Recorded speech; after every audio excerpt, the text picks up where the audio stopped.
Hindi raw pantay ang ating cake, kaya naman for the baklas ang peg ng Nanay Cakes nyo for today's video. Kaya tara, samahan nyo ako kung paano natin nabuo itong 5-tiered wedding cake. So ayan, dito tayo sa preparation. Nabili ko na po itong artificial flowers sa DB Mart 3 weeks ago before ng event. Kinailangan ko nga rin gumamit ng threaded rod at ayan, mahirap palang hanapin ito kung saan saang hardware talaga ako nakarating nito. Mahanap lang ang threaded rod na ayan. So mamaya malalaman nyo kung bakit. Dahil 5-tiered cake nga ito at may kabigatan, kailangan po talaga natin patibayin ang mga pundasyon niya, kagaya na lang ng cake board. Kaya naman for the DIY kami sa paggawa nito dahil wala po kaming nahanap na MDF cake board, yung wooden. Maganda sana yun kasi para hindi na kami gumawa nitong DIY cake board. Yan. So kailangan kasi natin wooden kasi para po malak-in natin yung ating threaded rod na binili. At buti na lang panggabi yung partner ko sa kanyang work, kaya ayan, nung dumating siya ay siya na yung gumawa ng ating DIY cake board. At buti na lang talaga dahil kung ako lang, naku, baka hindi ko matapos on time dahil syempre may mga junakis tayong mga alaga. Kaya ayan, buti na lang to the rescue siya. Tapos ayan, habang inaantay ko nga siyang matapos sa ginagawa niyang DIY cake board ay nag-assemble na ako dito ng cake. Cake drum na po yung ginamit ko dito, each tier. Tapos binutasan ko na siya sa gitna para mabilis lang po natin siya ma-stack at mailagay doon sa ating center dowel. Bali, dalawa pala yung ating real cake dito. Yung unang ginawa ko, ang size naman nun ay 8 inches in diameter by 6 inches naman yung height niya. Tapos yung cake drum na gamit natin doon ay size 10 inches. Tapos dito naman sa pangalawang cake, ito po yung magiging top tier natin. Ito po ay 6 inches in diameter by 6 inches din po yung height niya. Tapos yung cake drum na gamit natin dito, ang size niya ay 8 inches naman po. Marahil nagtataka rin po kayo at lalo-lalo na yung mga kapwa ko home baker dito na tiered cake naman itong ginagawa ko. Pero bakit cake drum yung ginagamit ko each tier? Knowing na kapag tiered cake, diba, ini-stack natin yan at kailangan hindi po lumitaw yung ating mga ginamit na cake board. So, ang reason po kasi dito mga kananay cakes, kailangan ko po talagang ibaon yung ating mga stick doon sa cake drum para po hindi siya maalog-alog at magkaroon talaga siya ng tibay. So, kailangan natin patibayin talaga ng gusto ang ating pundasyon. Tapos, ayan, para secure talaga, inilagyan ko rin po ito ng chocolate ganache para hindi po talaga siya masisira sa biyahe pa lang. Butter ganache po yung gamit ko dito para iwas panis dahil mainit po ang ating panahon. Medyo hindi nga maganda yung pagkagawa natin ng ganache dito kasi naghihiwalay yung oil niya doon sa ating mismong chocolate. Pero huwag kayong mag-alala dahil na-remedyohan natin yan. Nilagay ko lang yan ulit sa ref ng mga 10 minutes. Tapos minix-mix ko lang. Tapos ayun, naging okay na siya. Wow! Naging okay na siya. Wow! Tapos ito na yung ating pinaka-DIY na cake board. Ayan, nakita nyo, diba? Meron siyang threaded rod. Ayan yung pinaka-center dowel natin. Tapos, para po yan ay tumayo, kailangan natin siya ma-lock-in gamit po ang washer at ang bolt. So, kaya kailangan po na wood talaga yung gagamitin natin dito. Kasi, kung cake drum lang, dapat cake drum lang talaga yung gagamitin ko dito. Dodoblihin ko lang. Kaya lang, naisip namin na yung cake drum kasi gawa siya sa styro. So, yung bolt, diba mabigat yan kasi bakal nga, bolt tuloy yung threaded rod. Bakal kasi yan, mabigat yan, diba? Tapos kapag, halimbawa, yung cake drum yung gamit namin, dinoble lang namin yan. Konting galaw dahil nga mabigat yung bakal, baka naman masira siya at ma-disalign naman yung cake natin. So, mahirap din. Kaya, dahil wala kaming no choice, nag-DIY na lang kami. Tapos, ayan, sabi ko nga, babalutan ko ng foil yung ating wood. Kaya lang sabi ko, ang pangit tingnan kung foil lang yung balot. Kaya, sabi ko, wag nang balutan, ipatong na lang yung nabili ko na 6 inches na cake drum. Di, mas maganda pa nga yung tingnan kasi kakulay nga ng motif ng ating mga ikakasal. Part Magandang buhay 2. mga kananay cakes. Ito na po yung part 2 ng ating 5-tiered wedding cake. Yung meron siyang cake separator. So, ganito ko lang po siya inassemble. Gaya ng sabi ko doon sa part 1, wala po kaming nahanap na MDF cake board. Kaya naman nag-DIY kami dito. At hinulma lang po namin siya doon sa cake drum na nabili namin, which is 16 inches naman po yung kanyang size. And then, as you can see, meron tayong video dito sa ilalim. Yan po ay from YouTube. At yan po mismo ang ginaya namin para mapatayo po namin itong aming threaded rod. So, yung threaded rod, yan po ay nabibili sa hardware. Isang haba po yan. Tapos, kinat na lang po namin ayon sa taas ng aming cake. So, ayan po siya, no? Yan. At yan po mismo magsisilbing center dowel nitong ating 5-tiered wedding cake. At gumamit po kami dyan ng dalawang washer at dalawang bolt. Nilock po namin yan siya sa ilalim at doon sa taas. Sobrang na-amaze nga ako na threaded rod ang ginamit ko as center dowel dito sa aking 5-tiered wedding cake project. Dahil sobrang stable niya at kayang-kaya talagang i-hold yung cakes mo dito. At kahit balubak nga ay talaga naman lalaban at lalaban siya. Promise. I-try nyo din.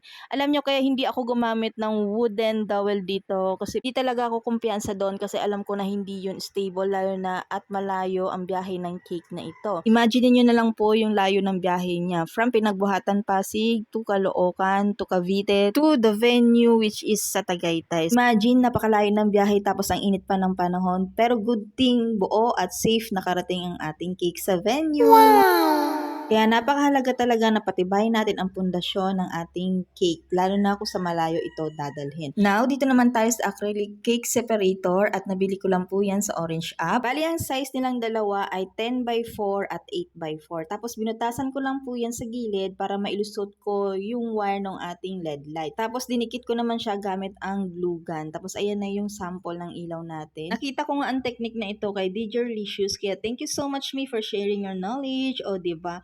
Laking tulong din talaga na nag-cake vlog yung ating mga kapwa home baker kasi marami tayong talagang mga techniques at knowledge na matututunan sa paggawa ng cake. Kaya sana tapusin nyo rin po ang ating mga video na ina-upload dito sa ating page kasi marami din po talaga akong mga sinishare na mga techniques and knowledge about sa baking na libre, diba? Sharing is caring, ika nga. Random lang yung pag-arrange ng ating flowers dito dahil hindi naman talaga tayo marunong.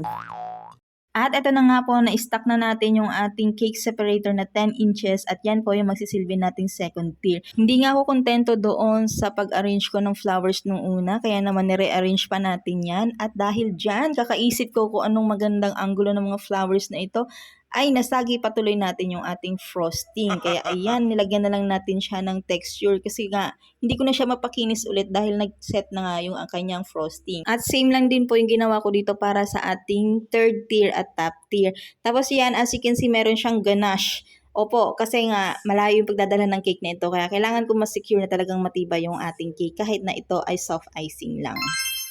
At this point ay nag-stack na po tayo dito ng ating cake at binalutan ko po ng foil yung ating threaded rod kasi dahil bakal nga yan para wala siyang direct contact. Bukod sa foil ay naglagay rin po ako dito ng Zagostro. Tapos ayan, ito yung ating third tier cake po yan na 8x6 inches po yung height niya. So, ayan, nasagi ko pa. Yan po ang downside ng ating soft icing. Nasagi mo lang ng kaunti ay sira agad. At hindi ko na nga siya pwedeng galawin pa dahil rest na natin itong ating cake ng almost 9 hours sa ref. At isa ito sa tip na mabibigay ko sa inyo na kailangan i-rest nyo po talaga at least overnight ang inyong cake, lalo na kung ito ay ita-travel. Kasi po para mag-set yung cake at saka yung frosting para talagang matibay siya at hindi siya basta-basta magkukulaps kapag iti-travel na. So, as you can see, naglagay po ako dito ng papel, grease paper po iyan, para po may sapin itong ating pang 4th tier cake separator at hindi po siya malagyan ng frosting dahil disassemble pa natin ito dahil request ng client na sila na po ang mag-assemble nito sa kanilang venue. Part 3. Nanay Cakes, ito na po yung part 3 sa paggawa natin ng 5-tiered wedding cake with cake separator. So, inati lang natin sa tatlo yung ating video kasi po sobrang haba. At para hindi rin po kayo mainip sa pananood at saka sino ba naman tayo, hindi naman tayo sikat para pagtsagaan panoorin yung ating mga long form video, diba? Yung 3 minutes nga po, hindi pa matapos, ano pa kaya yung 12 to 15 minutes? Charis, bakit may arrow dito? Nakikita nyo naman. Hindi na kailangan sabihin pa. Nakikita nyo na yan. O, alam ko na hindi pantay ang pagkakastack ko sa cake na ito. Pero syempre, hindi natin nahayaan na i-deliver natin ng ganyan kay client, kaya naman ginawa natin yan ng claraan. Ito pala yung look niya nung hindi pa na-on yung LED light. O diba, dyan pa lang, maganda na. What more pa pag naka-on na? As you can see, medyo plain pa yung ating cakes dito kasi hindi pa po natin na ilalagay yung ibang flowers. And congratulations sa ating newlyweds, Sir Alex and Daphne! Bali, tig-apat nga pala na LED light ang nilagay ko dito. At ito yung closer look niya kapag isa lang yung naka-on. Kapag lahat naman ay na yung itsura niya, mas maliwanag at mas maganda nga siyang tingnan dahil meron siyang iba't ibang color ng LED light. Tapos ito naman yung look kapag blinking na yung apat na LED light. O diba, mas maganda kapag steady lang yung light niya. Mas elegant tingnan. And for the backlash, ang person dito kasi ang request ng ating client na disassemble na natin yung key kasi hindi kasya sa kanilang car.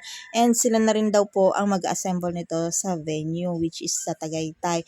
And kung tatanungin niyo kung kasama po ako sa pag-assemble ng cake nito, hindi po. Si client lang po talaga ang nag-assemble nito. Pwede pala yun? Opo, pwede. As long as ma-explain nyo kay customer yung mga do's and don'ts.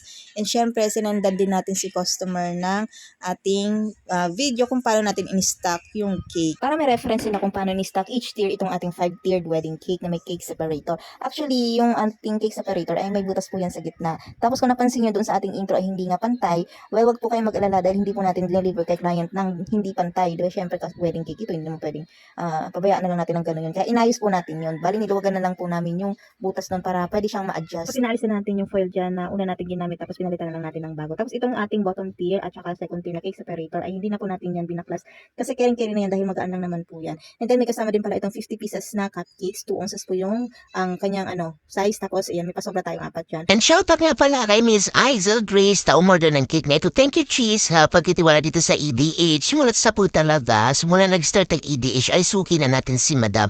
And then, dahil kulang na po yung oras nila, pinadeliver na namin na ito, Bayalala Move Car. From Pinagbuhatan, Pasig to Caloocan, di ba, ang layo ng biyahe. Tapos pagdating sa Caloocan, biniyahe pa nila ito sa Cavite to Tagaytay doon sa kanilang venue. Tapos ito na yung peg ng ating cake. O, di ba? Ang ganda. Pantay siya. Sino nagsabi na hindi pantay yan? Di ba? Ang elegant. Thank you so much po. O, di ba? Kahit gaano pa sila kalayo, basta gusto ko supportahan, o order at order yan.